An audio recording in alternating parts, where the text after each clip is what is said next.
Le soir, la pluie est tombée. Chez nous, elle était rare, mais à l'horizon sud, dans les montagnes lointaines, des torrents d'eau tombaient du ciel en vagues. Le soleil s'était caché tôt, tombant derrière des nuages mouillés, et nous avons décidé de partir. Le vent fouettait les crinières des chevaux, mes cheveux et nos bannières rouge foncé. Dans l'obscurité, elles semblaient noires. Mes couleurs familiales ne sont pas les plus chanceuses, surtout quand je déploie mes bannières seulement la nuit. Mais cela ne m'inquiète pas trop. J'ai mis mon casque, et maintenant, c'était le vent qui me tirait non plus par les cheveux, mais par la queue de cheval, au sommet de mon crâne. Les éclaboussures volaient sur mon visage. Les éclairs faisaient briller les manteaux mouillés, mais ma cape, qui n'avait pas encore eu le temps de se charger d'eau, s'est élevée lorsque j'ai sauté en selle. J'espérais sortir de sous les nuages avant le lever de la lune. Nous devions aller vers le nord, loin de la pluie. J'ai fait un signe de la main, et notre troupe a quitté les portes. 5 cavaliers, moi inclus, chacun avec une bannière derrière lui.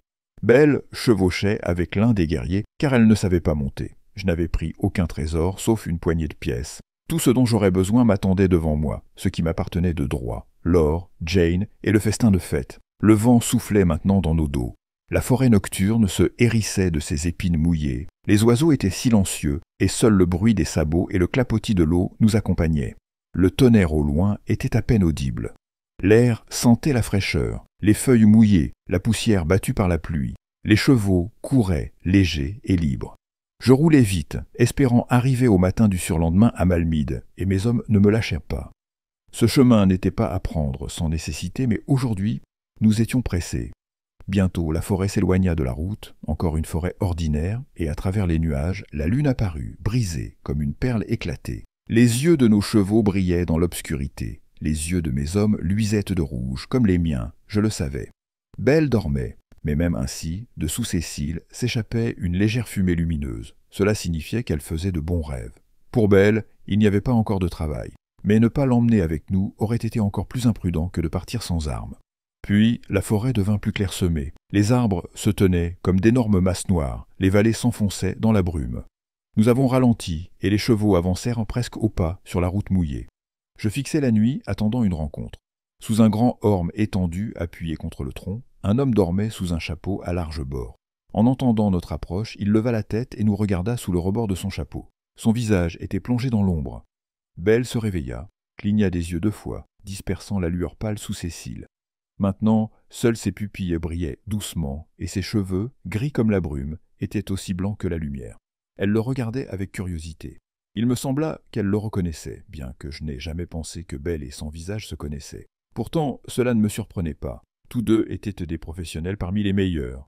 Je suis descendu de cheval, éclaboussant d'eau mes bottes. L'homme se leva à son tour. Il était maigre et grand, même plus grand que moi. Il me sembla qu'il avait de longs cheveux attachés en queue de cheval derrière sa tête. Toutefois, il était toujours difficile de bien le distinguer, bien que je ne l'ai pas engagé pour la première fois. Je me suis approché de lui. « Le travail est fait », dit-il à voix basse. Il disait toujours cela. « Les butins sont dans les sacs, l'aveugle est en chemin.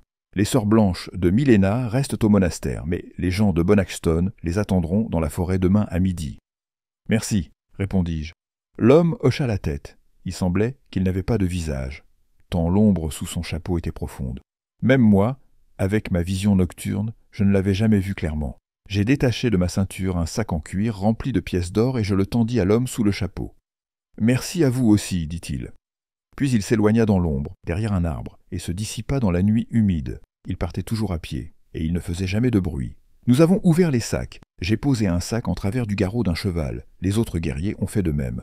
Les sacs étaient chauds et souples. Sans plus tarder, nous avons quitté les lieux. Les arbres se faisaient rares.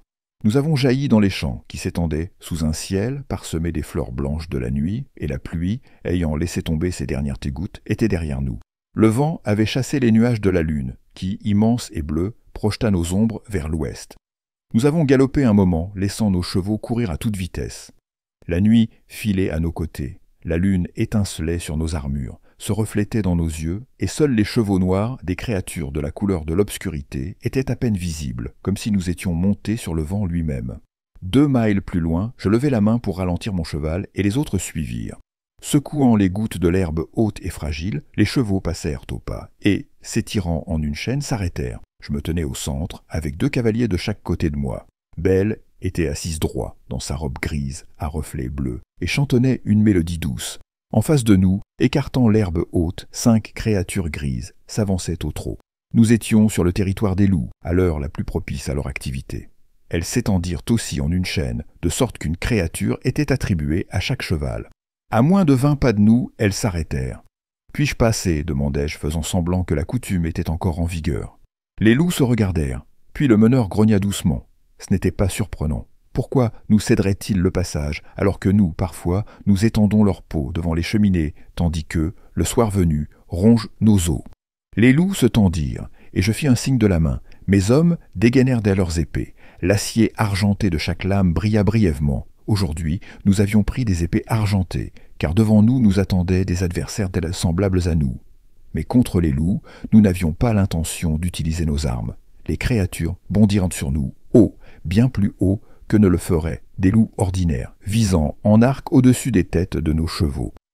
Belle acheva sa chanson au même moment, et en frappant des mains, elle fit éclater une éclatante détonation. Les créatures, retournant dans les airs, tombèrent lourdement sur le sol et s'éloignèrent aussitôt, effrayées, chacune courant dans une direction différente. Ce n'étaient pas des loups, mais de grands lièvres gris. Nous, au même instant, tranchâmes les liens des sacs et déversâmes sur le sol 5 autres lièvres endormis, qui, bien que soudainement réveillés, se précipitèrent loin de nous. Belle se laissa de nouveau reposer contre la poitrine du guerrier, et il la coucha sous son manteau car nous repartîmes, plus rapides que le vent.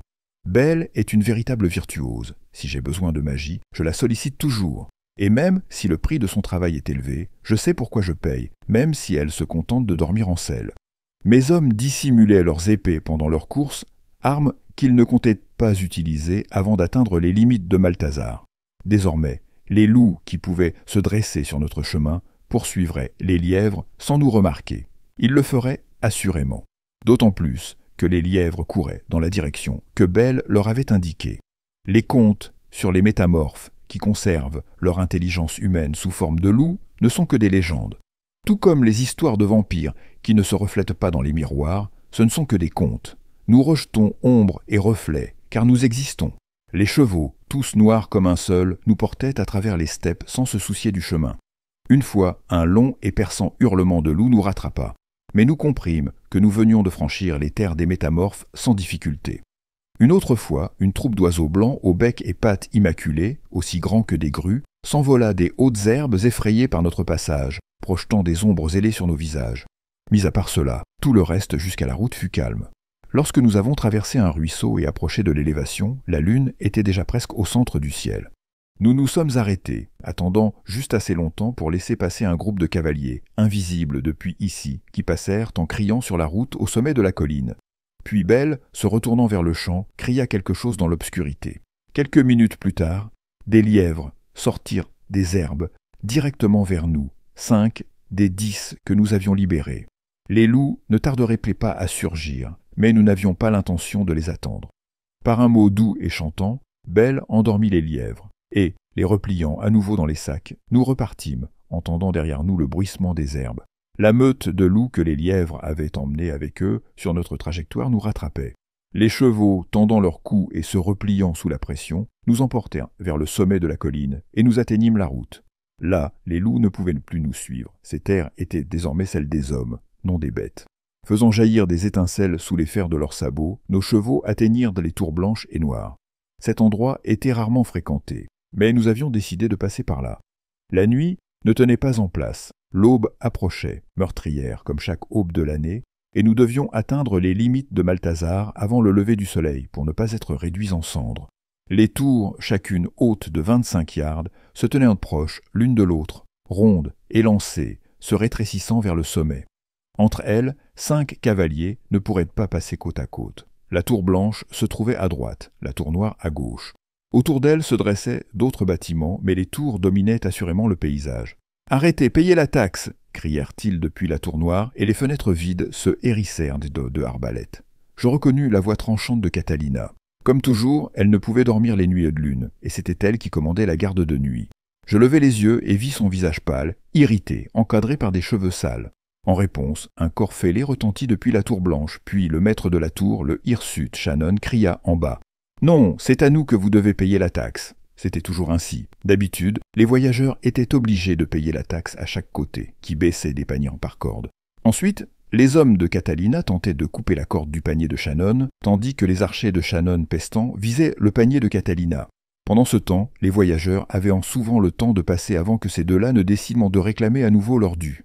Cela faisait des années que Shannon et Catalina se disputaient pour ce château, et un jour, il arriva qu'ils l'attaquèrent en même temps, occupant chacun une moitié. Chasser l'autre de l'autre côté était devenu impossible. Ils avaient muré les entrées et s'étaient solidement installés dans le château encerclé par des falaises, autrefois un poste de garde. Celui qui contrôlait le château régnait sur toute cette route, car il n'y avait pas d'autre voie vers le nord à proximité. Personne ne voulait céder, alors personne ne partait. Celui qui quitterait sa tour en premier se mettrait en danger. La situation devenait presque insoluble. Pendant les 3 années où les ennemis restèrent dans leur tour, un commerce s'était instauré. Les marchands apportèrent de la nourriture à Catalina et Shannon, et eux leur payaient avec l'argent pris aux voyageurs. Personne ne tirait sur les marchands, car ils avaient été promis de faire mourir de faim les deux factions, si ne serait-ce qu'une seule flèche atteignait un marchand, peu importe la direction de la livraison.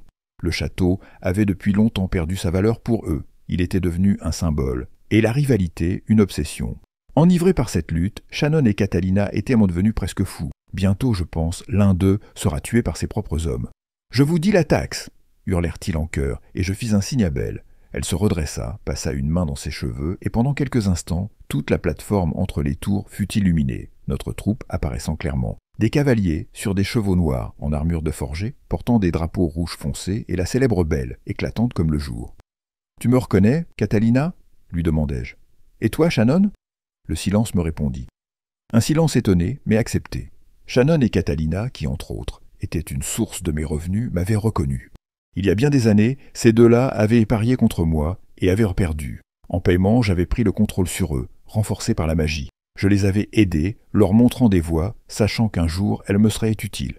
Ils avaient décidé de prendre le château frontalier à ma suggestion. En vérité, c'était moi qui en étais le maître, bien que personne ne le sache. Je collectais le tribut une fois par an, durant des nuits désertes. Ils ne pouvaient pas s'opposer à moi, même s'ils l'avaient moins voulu. Je pouvais leur ordonner tout ce que je voulais, même de sauter par la fenêtre. Le pouvoir du vampire sur ses serviteurs est immense, et ici, les légendes disent que la vérité. « Oui, Seigneur Ludwig », répondirent-ils enfin, d'une voix faible, mais toujours en chœur. « Qui est passé devant moi ?» demandai-je, pensant à la troupe de cavaliers qui avait galopé sur la route, sans nous remarquer dans les terres des loups. « C'était Lanwell Kyle », répondit Catalina. « Il était pressé et a payé la taxe sans un mot », ajouta Shannon. Je hochai la tête car leur réponse confirmait mes soupçons et mon plan. À Kyle, Lanwell, les flèches des arbalètes n'étaient pas si redoutables, car par nature, il n'était pas si différent de moi. Mais il ne voulait pas perdre de temps, et je pouvais le comprendre. Le jour approchait de plus en plus, et Kyle était pressé. Tout autant que moi. Nous avions pris une quantité suffisante de bijoux. Ces derniers temps, il était à noter que les revenus avaient diminué, car les gens cherchaient d'autres routes, et nous poursuivîmes notre route. Je savais que Jane attendait, en plus de la dot, le captif Bonaxton, mais cela, c'était encore à venir. Nos ombres, projetées par la lumière de la lune, commencèrent déjà à s'allonger vers l'est. Les fleurs blanches sur les champs se fondaient dans le brouillard. L'air, doux et frais, sentait le sommeil.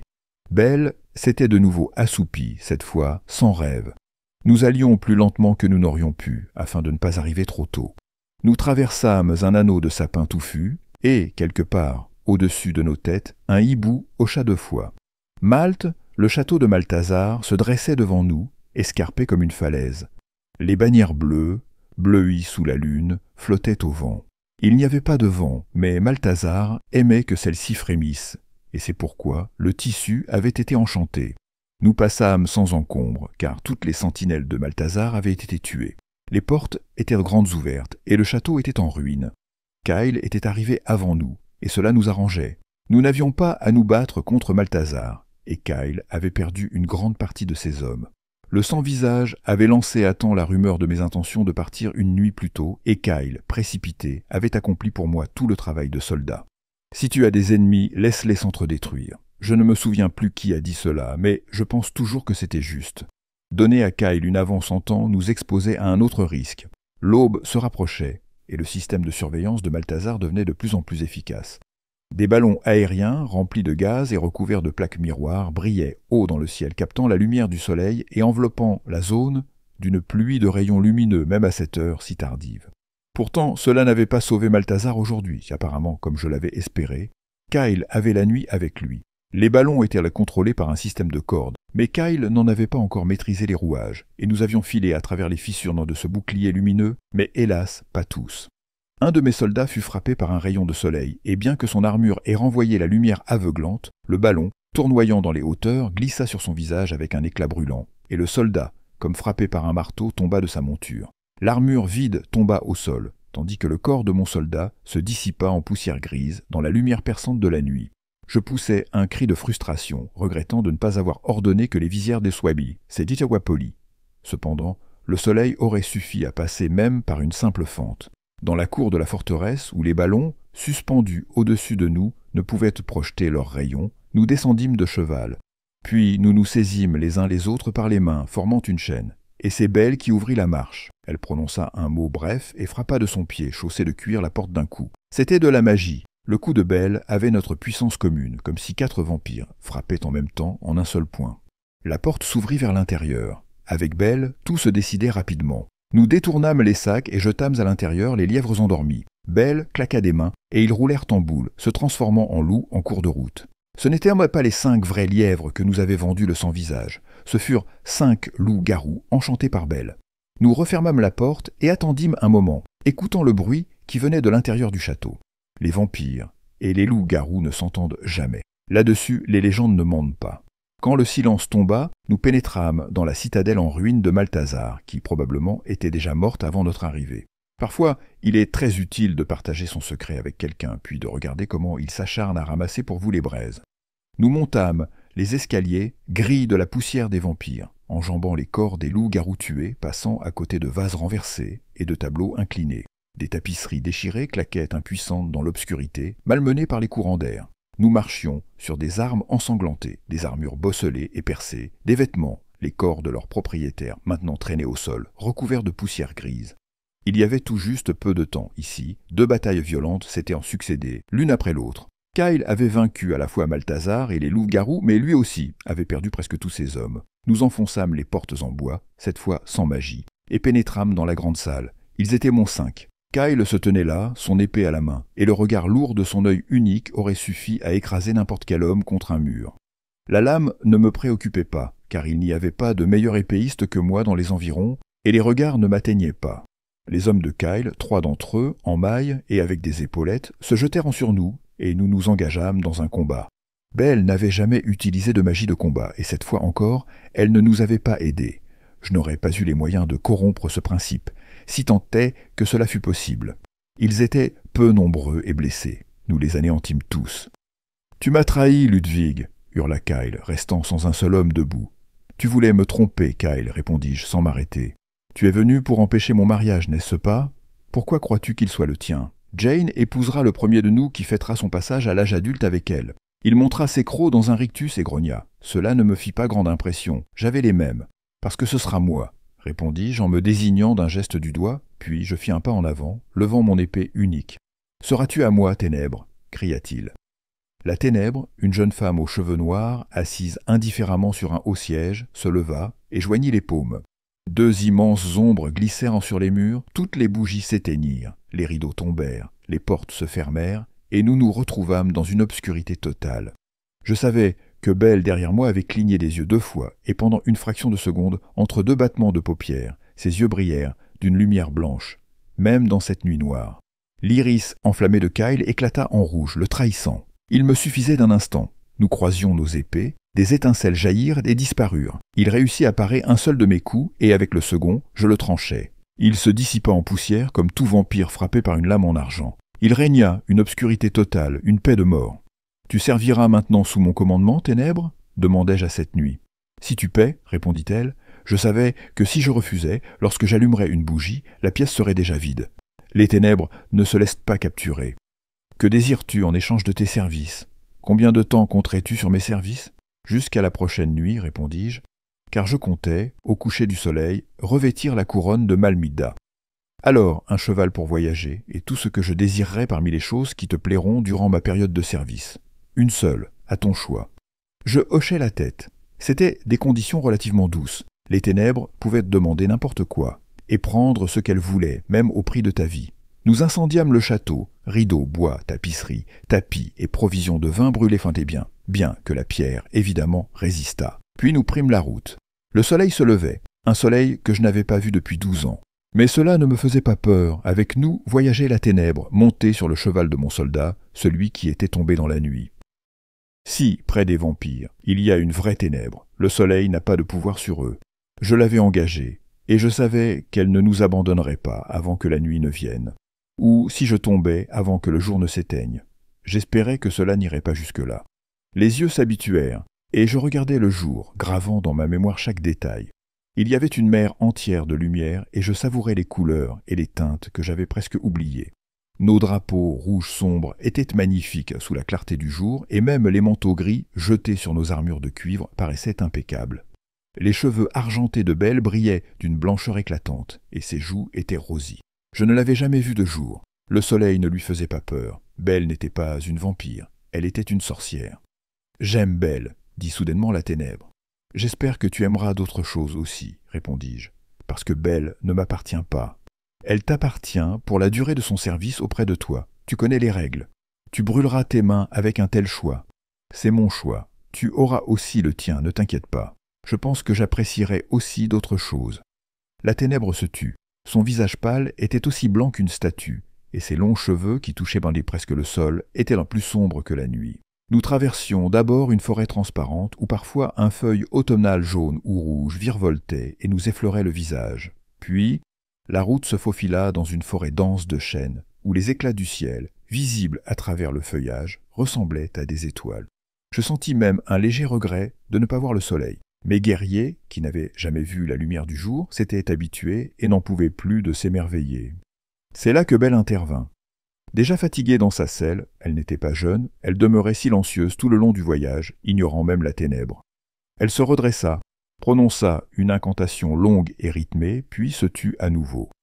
Rien n'avait changé, mais je savais que, de l'extérieur, nous semblions maintenant toutes des jeunes filles en robes blanches, chevauchant des chevaux blancs, comme les sœurs blanches de Miléna. Seules, la ténèbre et Belle restaient sous leur apparence propre. La ténèbre parce que c'était sa nature, Belle parce qu'elle ne lançait pas ses sorts sur elle-même. Les sœurs, ces saintes jeunes filles, auraient dû être ici aujourd'hui, mais le sans-visage savait à qui remettre mes pièces d'or pour que les sœurs restent cloîtrées dans leur monastère pour leurs affaires. Cependant, la rumeur avait déjà circulé, et il y avait fort à parier que nous allions tomber dans une embuscade. Et, comme je m'y attendais, sur le chemin étroit, des brigands nous attaquèrent. Et c'était bien, car mes hommes commençaient à être affamés. Ils surgirent dans des arbres et nous ordonnèrent de descendre de cheval. Des Nordiques, robustes et grands, armés de haches de guerre. Ils étaient vêtus de manière ostentatoire et le beau Bonac Stone, au nez busqué, se tenait à la tête de leur groupe. Ce Bonac Stone, que Jane Mead souhaitait voir captif. Belle prononça encore 2 mots, et lorsque l'illusion se dissipa, les brigands réalisèrent qu'ils n'avaient pas attaqué des jeunes filles sans défense, mais bien nous. Horrifiés, ils tentèrent de fuir, mais il était déjà trop tard. Nous tuâmes 4 brigands, juste ce qu'il nous fallait, et capturâmes Bonac lui-même. Les autres s'enfuirent, sachant qu'ils n'avaient aucune chance. Nous n'étions ni morts ni immortels. Les histoires d'Il étaient mentent. Nous vivons simplement éternellement et nos corps sont plus résistants que ceux des humains. Nous bûmes le sang, sellâmes nos chevaux et poursuivîmes notre route sur un chemin forestier envahi, loin de toute voie connue. Stone chevauchait avec l'un de mes cavaliers. Il était solidement lié. Nous traînions les corps de ses complices derrière nous. Ils pouvaient encore nous être utiles. Le soleil était au zénith. La forêt s'éclaircit un instant, puis nous arrivâmes au bois bruyant. Ses branches bruissaient et les racines grincèrent, bien qu'il n'y eût pas de vent. Certains arbres étaient dépouillés de leurs feuilles, bien que l'automne fût à peine entamé. Le brouillard enveloppait les racines, et le soleil semblait entouré d'une brume persistante, qui flottait sur cette forêt, peu importe la météo. Je n'étais venu ici qu'une fois auparavant, en hiver. Alors il neigeait, et les arbres frissonnaient, secouant leurs branches pour se débarrasser du trop de neige. Nous détachâmes les corps, et Belle les envoûta. Les bandits aux morts se mirent à bouger, puis se redressèrent, comme si leur colonne vertébrale s'était roupétrifiée. Après un certain temps, cela cessa, et ils se relevèrent, lentement, puis se mirent à marcher, maladroitement, comme si leur corps était en bois. Les arbres alentours bougèrent soudainement, se tendirent, se courbèrent et saisirent les morts vivants avec leurs branches, les dévorant. Nous profitions de l'occasion pour charger à travers la forêt. Nous perdîmes un guerrier, mais son cheval s'échappa, en traversant à toute allure la forêt qui grondait, tanguant, dont les arbres les plus dangereux se trouvèrent cependant à l'entrée. Nous sortîmes de l'autre côté. Ici, la végétation était moins mobile. Nous transférâmes Bonaxton sur un cheval sans cavalier, bien sûr, il était lié, et, le tenant par les cordes, nous continuâmes notre route. Le brigand forestier se résigna à son rôle de captif et resta silencieux, la tête baissée sur sa poitrine. Après avoir roulé encore un bon moment à travers les champs, nous nous arrêtâmes pour déchausser, les chevaux étant fatigués. Nous les laissâmes brouter. Il fallait nous dépêcher, mais il était impossible de presser les chevaux, puisque ce soir, je comptais prendre en main le sceptre de Malmida. « J'aime ton épée, » dit soudainement la ténèbre. Je jetai un regard à la lame dans son fourreau suspendu à ma ceinture. C'était l'une des meilleures épées des territoires que je connaissais, forgée dans mon sang. C'était donc moi seul qui pouvais la manier parfaitement, et c'était avec elle seule que je pouvais le faire. « J'espère toujours que tu choisiras autre chose, répondis-je, car elle me plaît aussi à moi, et elle ne te procurera de toute façon pas beaucoup de joie. Et j'aime aussi tes trésors. Ils ne m'appartiendront bientôt plus, répondis-je. Peut-être devras-tu alors choisir autre chose. Quelle que soit ton option, il te faudra céder quelque chose, dit la ténèbre, avant de se taire. Je me perdis dans mes pensées. Pour l'instant, le choix était encore limité. Le soir commençait à tomber lorsque nous arrivâmes enfin à Malmida. Il se dressait devant nous dans la lumière du crépuscule, baigné de bleu, au fond de la vallée, sur le bord du précipice. Les torches brillaient déjà sur les murs, scintillant à travers l'air humide du soir. Nous descendîmes des collines et, au bout d'un moment, atteignîmes les solides murs verticaux bordés de créneaux carrés. Des bannières quadrillées noir et blanc pendaient des hautes tours droites de Malmida. Celui-là même dont la propriétaire héritière, Jane Mead, célébrait aujourd'hui sa majorité. Comme il est bien connu, Jane portait sur elle une malédiction issue d'une vieille inimitié avec un autre clan qui n'avait pas hésité à engager une habile sorcière noire. Selon les règles de la famille, Malmida ne pouvait être régie que par une main masculine, mais il n'y avait pas de fils héritier. Cet obstacle était tout à fait contournable, il suffisait que l'héritière de Malmida se marie. Une telle décision avait été appliquée dans le passé, et à plusieurs reprises. Dans le cas où il n'y avait que des filles dans la famille, il suffisait que l'héritière de Malmida épouse un homme pour accéder à l'héritage, un héritage magiquement protégé pour cette occasion. D'ordinaire, cela ne soulevait ni objection, ni complication, car selon les règles de Malmida, l'héritier portait le nom de famille Mead, de sorte que la lignée ne risquait pas d'être interrompue par l'adjonction d'un nouveau sang masculin. Mais cette fois, le sort s'était joué autrement, et la famille Mead portait désormais une malédiction. Le jour de son mariage avec un homme venant de n'importe quel point cardinal, nord, est, ouest ou sud de Malmida, l'héritière de Malmida perdrait la parole. Le dernier mot qu'elle prononcerait serait « oui », murmuré à l'autel. Jane était encore une enfant à ce moment-là, et il était possible qu'au fil du temps la malédiction eût pu être levée. Mais dans le cadre de l'escalade de l'inimitié, dans la nuit embrasée par des flammes, la sorcière noire fut tuée, et il s'avéra que seule elle aurait pu corriger ce qui avait été fait. Quoi qu'il en soit, Jane hérita à la fois de Malmida et de la malédiction elle-même. Jane avait le choix, soit ne jamais accéder à ses droits d'héritière et vivre sur les droits purement symboliques de la dame Mead, errant dans le château que gouvernerait maladroitement son mentor vieillissant, soit devenir la maîtresse absolue de ses terres, muette jusqu'à la fin de ses jours. Ou encore, profiter de la faille dans la formulation, on dit que c'est pour cette raison que des familles de vampires des terres voisines ont payé la sorcière noire fort cher, et se marier avec un vampire, contournant ainsi la malédiction, car personne n'applique le terme « vivant » à ceux comme nous, même si nous ne sommes pas morts comme ceux que Belle avait envoyés dans la forêt bruyante, pour nous permettre de passer. Quant à savoir si la possibilité laissée dans le sort était délibérée pour les non-humains, je ne peux ni le confirmer, ni le démentir, car je ne sais pas si ce qui m'a été dit est vrai ou pure invention. Quoi qu'il en soit, aujourd'hui, cela n'a plus vraiment d'importance. Ainsi, chaque vampire dans les environs savait que Jane, en réalité, ne pouvait épouser que l'un d'entre nous. Un noble, bien sûr, les simples ne comptaient pas car jugés trop éloignés des critères sociaux et donc non adéquats. Chacun savait également que Jane, dès l'instant où elle atteindrait sa majorité, se marierait avec l'un de nous, sans perdre de temps, car il n'y avait aucune raison d'attendre et le choix restait presque équivalent. Pourtant, personne ne savait quand précisément était son anniversaire, jusqu'à ce que j'achète l'information au sans-visage. Et cela m'a coûté cher. Mais qui refuserait une chance de devenir le souverain de Malmida, même si cela signifiait renoncer à son propre nom de famille? Des candidats avaient déjà existé dans des siècles passés, lorsque Malmida n'avait produit que des filles. Et je les comprenais.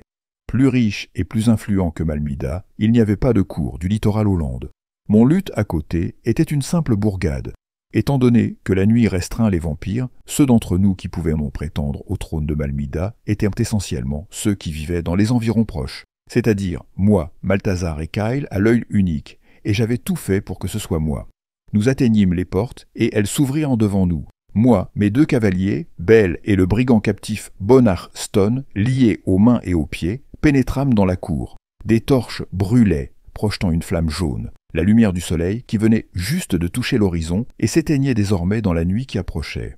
Jane apparut sur le perron vêtue d'une robe en velours couleur crème. Elle était grande, presque plus grande que moi, et certainement plus haute que tous les membres de sa suite, à l'exception d'un seul. Derrière elle, comme d'habitude avec son chapeau, se tenait le sans-visage. Je dois avouer que j'ai été surpris de le voir ici. En effet, il était probable que seul quelqu'un de très proche de Jane ait pu connaître la date de son anniversaire. Les portes se fermèrent derrière nous. Dans l'ombre incertaine, sous un ciel qui virait rapidement au bleu, je descendis de cheval et m'avançai à la rencontre de Jane qui descendait du perron. La nuit tombait, les heures s'égrenaient et Jane, née au crépuscule, venait à ma rencontre pour devenir ma femme. Je me mis à genoux. « Je suis heureuse que ce soit toi, Ludwig, dit-elle en prenant ma main. Elle avait de longs cheveux bruns et épais, des yeux sombres et des lèvres pleines. Lorsqu'elle parlait, son visage tout entier s'illuminait. Elle était presque belle. Nous nous dirigeâmes vers l'autel, un bloc de pierre blanche au milieu de la cour. Jane ne perdit pas de temps. Je pensais que le mariage serait célébré par son mentor, mais c'est le sans-visage qui se tenait face à nous, au pied de l'autel. Je ne comprenais pas vraiment de quelle autorité il disposait pour conduire la cérémonie, mais ce n'était pas le moment de poser des questions. Belle s'approcha et se plaça près de moi. Le mentor de Jane, dont je ne connaissais ni le nom ni le souvenir, se tint près d'elle. Quelque part au-delà de l'horizon invisible, le soleil se coucha, et je le ressentis. « Lord Ludwig de Luth, acceptes-tu de prendre pour femme Jane Mead, héritière de Malmida, et de vivre avec elle jusqu'à la fin de ses jours » demanda le sans-visage, d'une voix presque chuchotée. « Oui, répondis-je, bien que cette hâte m'inquiétât quelque peu. Je ne pouvais répondre autrement. Je jetai un regard à Belle, mais elle regardait droit devant elle. Je lui avais payé pour qu'elle me serve nuit et jour, et le jour venait tout juste de se terminer. « Lady Jane Mead, acceptes-tu de prendre pour époux Lord Ludwig et de vivre avec lui jusqu'à la fin de ses jours » demanda de nouveau le sans-visage. « Oui, répondit Jane. Nous échangeâmes nos anneaux. La cérémonie était accomplie et je devenais Lord Ludwig Mead. »« Et voilà, c'est fait, dit Jane, pour que tout le monde voie que la malédiction est levée. Ludwig, mon époux, règle tes dettes et laisse partir tes hommes en paix, ajouta-t-elle en se tournant vers Belle. Belle, j'aimerais faire appel à tes services. Comme Ludwig, à ce que je sache, t'as promis un guerrier pour te ramener. Je te demanderai de faire un détour par Alt et de récupérer tout ce qu'il te faudra pour changer l'apparence de quelqu'un nommé Ronan. Ensuite, je te demanderai de revenir ici. Je paierai 3 fois plus que cet acompte. » Jane pesa le sac d'or que le sans-visage lui avait remis et le donna à Belle. Je pourrais jurer que c'était la même somme que j'avais donnée au sans-visage la nuit dernière, sous l'aulne. Belle acquiesça. Je comprenais que je n'avais plus la possibilité de la retenir pour une nuit supplémentaire, mais je ne comprenais pas pourquoi. Les portes s'ouvrirent. Le guerrier qui accompagnait Belle la prit sur le dos de son cheval et, comme convenu, la conduisit vers le lieu où je l'avais engagée. Mais il empruntait cette fois une route bien plus longue et moins dangereuse. Je savais que Belle trouverait un moyen de passer la journée dans l'obscurité. En partant, Belle jeta un regard perçant à Tima. Ses yeux clairs plissaient, de manière à ce que ses cheveux soient repoussés de son visage. Tandis qu'elle suivait du regard le cheval emportant Belle, Tima tourna pensivement un fil de cheveux gris autour de son doigt. Je n'osais même pas imaginer ce qui serait advenu si Tima avait exigé que je lui remette Belle en paiement. Je doute que Malmida aurait tenu, et je me serais bien gardé de faire des paris. Quoi qu'il en soit, je n'avais plus de prise sur Belle. Les trésors que je transportais appartenaient désormais à Jane, et pour le reste, Tima et moi n'avions rien convenu. Il ne restait plus qu'une seule forme de paiement. Un désir intense m'envahit. Laisser partir le dernier cavalier restant avec Belle, tant que les portes étaient encore ouvertes. Je lui fis un signe de la main. Les portes se refermèrent. Mes soldats étaient partis. Belle avait été engagée par d'autres, et Tima ne me devait plus rien pour son service précédent. Je l'avais seulement payé pour une journée, jusqu'à la nuit, et désormais, Tima ne me devait plus rien non plus. Bonaxton souriait étrangement.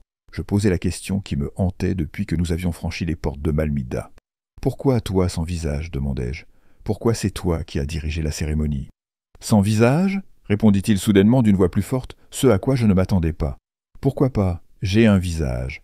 D'ailleurs, tu emploies mon surnom dans un genre incorrect. » Je compris alors celle que je croyais être un homme, mais qui possédait sans aucun doute une voix féminine, basse cependant, retira son chapeau, et je vis presque une copie parfaite de Jane.